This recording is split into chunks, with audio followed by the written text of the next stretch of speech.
This man's day commenced with a lavish bottle of champagne, valued at several $1,000s, accompanied by indulgence in unconventional fare and significant doses of illicit pharmaceuticals. Subsequently, he engaged in stock exchange malfeasance that even left FBI personnel astounded. His notoriety soared upon the 2013 release of the sensational film The Wolf of Wall Street, where Martin Scorsese and Leonardo DiCaprio impeccably captured Jordan Belfort's extravagant lifestyle, perfectly encapsulating the era's essence. However, the film barely scratches the surface of Belfort's manipulations, which ultimately led to his imprisonment. In this video, I won't rehash moments already depicted in the movie, but instead, I'll focus on unexplored facets or inaccuracies. Specifically, I'll delve into the aggressive sales tactics that landed DiCaprio's character behind bars. Before Wall Street, the film depicts the future wolf securing a job on Wall Street at the age of 22.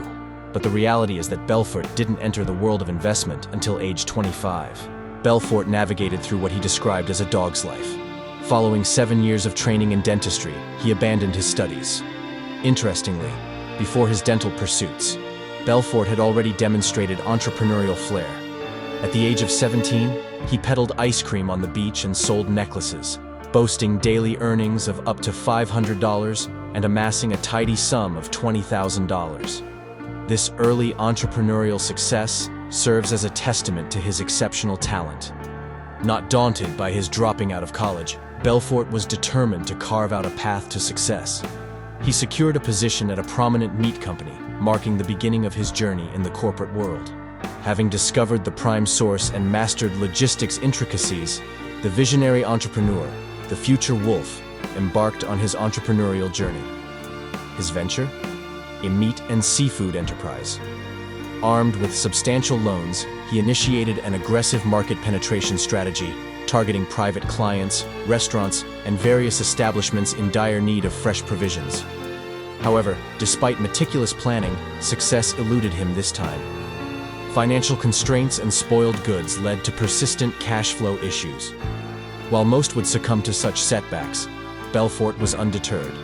With tenacity unmatched, he negotiated payment extensions with suppliers and bolstered operations with a fleet of 26 trucks, doubling down on market expansion efforts. Yet, despite these measures, the company found itself sinking deeper into the red. Unfazed, Belfort maintained his resolve. Suppliers waited patiently for month-end payments, while Jordan ensured daily sales revenues streamed in, ensuring a precarious balancing act between supply and liquidity. However, he then informed these suppliers that they could only reclaim their money if they continued supplying him with goods.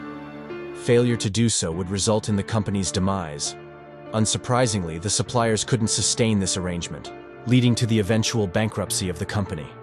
Interestingly, there's a lesser-known anecdote about Belfort's first day at work, where he made a candid admission about the company's financial woes. This marked the beginning of a new chapter in his career as he joined L.F. Rothschild, a brokerage firm, despite its name. Ironically, fate dealt a swift blow to Belfort's new venture, as the firm closed shortly after his arrival, a detail often overlooked in cinematic portrayals. On his first day, Belfort found himself under the scornful gaze of a supervisor who didn't take long to give the employee a reality check. Belfort's duties revolved around making calls to potential clients and transferring them to his boss. However, his fortunes shifted when the most successful broker in the company, Mark Hanna, took notice of him. Hanna personally engaged with Belfort and was impressed by his idea to immediately sell some shares. This led to a lavish lunch at a luxury restaurant, during which Belfort made an unexpected declaration about abstaining from alcohol. Subsequently, Hanna indulged in some substance use and divulged the real secrets of their line of work. As Belfort delved deeper into the financial world, he quickly obtained his brokerage license. Yet, his timing couldn't have been more unfortunate, as his inaugural day as a full-fledged broker coincided with Black Monday, signaling the closure of L.F. Rothschild. Despite this setback, Belfort's enterprises persisted amidst a backdrop of more reputable firms. They appeared to operate within legal bounds, albeit with minimal oversight from regulatory bodies. The method known as pump and dump, utilized by Belfort to generate wealth, is downplayed in his book. However, the film portrays these tactics as aggressive sales strategies. In reality, Belfort's actions constituted outright theft from unsuspecting investors, a blatant violation of established trade regulations. Aggressive sales tactics often involved using persuasive scripts with phrases like, "Seize this once-in-a-lifetime opportunity." It's important to clarify that aggressive sales tactics themselves are not inherently illegal. However, the issue arose when certain companies engaged in deceptive practices, such as offering shares over the phone at cheap prices, usually just a few dollars per share. During this period, regulatory oversight by the Securities and Exchange Commission, SEC, in the USA was limited, which allowed unscrupulous operators to collude with owners of undervalued companies. These companies would buy back most of their shares at low prices. Subsequently, brokers would sell these scarce shares to clients using deceptive tactics, such as making false promises about upcoming drug approvals or market trends. Since there was minimal circulation of these shares in the market, when brokers sold them, prices would skyrocket. The operators would then quickly sell off their shares at inflated prices, earning substantial profits. After all shares were sold, the operators would move on to another company, repeating the cycle. Unfortunately, investors who bought shares at inflated prices faced significant losses when the prices inevitably plummeted after the scheme was executed. The shares of the companies involved in the scheme were often held by figureheads or nominal owners, rather than the actual operators, served as proxies for the true beneficiaries of the scheme. Belfort, who was nominally listed as the owner where he worked, profited from the hefty commissions generated by the aggressive sales tactics. While the operation was shut down shortly after Belfort's involvement, he was drawn to the scheme's lucrative potential. Inspired by his experience, Belfort co-founded his operation, Stratton Oakmont, this time as an owner rather than a mere broker. He recruited personnel from his previous ventures, including former colleagues from his meat company. As the company expanded, Belfort also hired former brokers from L.F. Rothschild and other firms. Despite its notoriety, Belfort's involvement with Stratton Oakmont was notably absent from the film adaptation, although references to his earlier ventures were mentioned.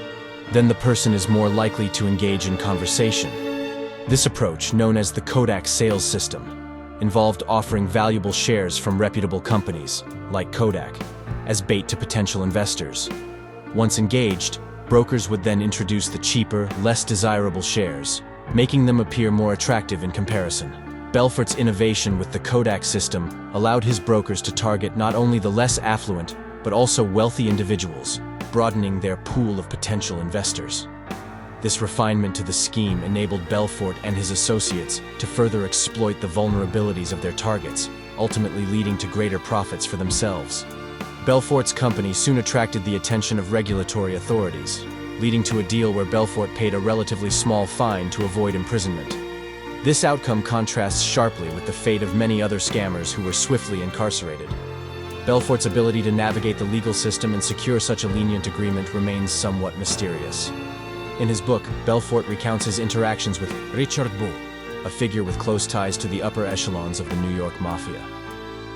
Richard Bull's reputation for resolving issues may have played a crucial role in negotiating with authorities on Belfort's behalf. Through these connections, Belfort managed to secure a deal that involved paying a fine of several $1 million, allowing him to remain free. Additionally, the book mentions a mysterious wiretapping operation in Belfort's office, which allegedly allowed him to learn about the intentions of FBI employees in advance.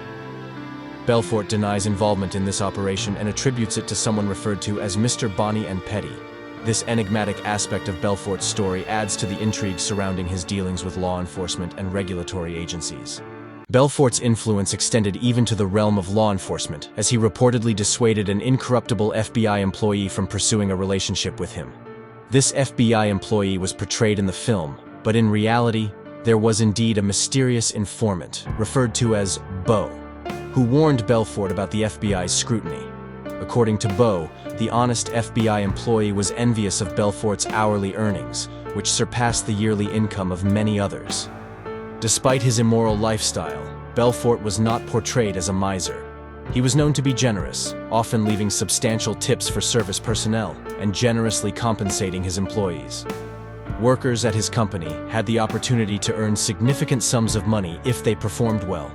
For instance, a former carpet salesman who joined Stratton Oakmont managed to earn $100,000 in the first month, and went on to make millions in the first year through hard work and dedication. Belfort's charismatic personality energized those around him, leaving a lasting impression even after his imprisonment. Belfort's morning planning meetings served as a way to align the team's focus and boost morale. Despite the significant commissions earned by the brokers, these meetings helped them overcome any hesitations about engaging in less than profitable activities. According to Belfort, the wild and crazy antics depicted in the film were toned down compared to reality. He mentioned in interviews that their real-life activities were even more extreme. For instance, the trip to Vegas portrayed in the film was just a fraction of the madness that ensued. Belfort's father, affectionately known as Mad Max, played a pivotal role in keeping things in check. Beyond his role in bookkeeping, he also acted as a sort of guardian within the company. It was Max Belfort who contributed significantly to the success of Stratton Oakmont's IPO, ensuring its longevity in the cutthroat world of finance. In his pursuit of impunity, Belfort decided to orchestrate the infamous IPO of Steve Madden's shoes. While the film might portray Steve Madden as a visionary fashion genius leading a thriving company, the reality was quite different. At the time of the IPO, Stevie Madden's shoes had only one store, akin to a small workshop in a basement. Although the business did generate some profits, it was nowhere near the scale required for a Nasdaq listing. To facilitate this scheme, Belfort purchased a significant portion of the company in advance for $500,000, despite legal restrictions on such large ownership percentages. To circumvent these restrictions, he employed the same tactic. This allowed Belfort to manipulate the IPO process without drawing unwanted attention to his involvement. Belfort's plan was for the shoe company to become another fraudulent operation that would be inflated and then dumped, much like previous schemes. However, Belfort found himself pursued by the incorruptible FBI agent, Gregory Coleman, and realized that he was in hot water. Unable to shake off the investigation, Belfort decided to sell his shares in Steve Madden's shoes and relinquish control of his brokerage company to his partner.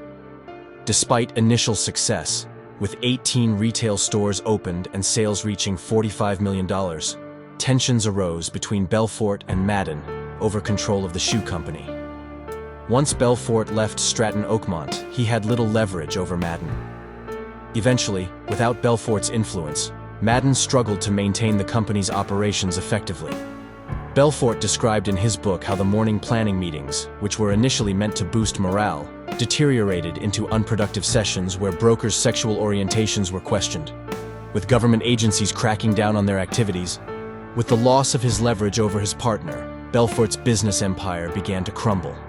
Despite this, his personal life continued to spiral out of control due to his persistent abuse of drugs and substances. Incidents such as car accidents and yacht sinkings, depicted accurately in the film, further tarnished his reputation. Additionally, Belfort's family life deteriorated as his wife grew tired of his erratic behavior, leading to frequent disputes with the police. After finally agreeing to undergo rehabilitation, Belfort seemed to be making progress. However, in 1998, FBI agents arrived at his house and arrested him on charges of fraud and money laundering. Facing a potential 30-year prison sentence, Belfort cooperated with authorities, implicating many of his partners in exchange for a reduced term. He ultimately served 22 months in prison, albeit in relatively comfortable conditions. During his time in prison, Belfort met actor Tommy Chong, who inspired him to write 2 autobiographical books, The Wolf of Wall Street and The Catching the Wolf of Wall Street. These books served as the basis for the film adaptation of the same name. Today, Belfort is a sought-after speaker and reportedly earns even more than he did during his fraudulent activities. However, he still owes restitution to his victims, as ordered by the court. Despite his past actions, Belfort remains a controversial figure, with his story serving as a cautionary tale about the excesses of Wall Street.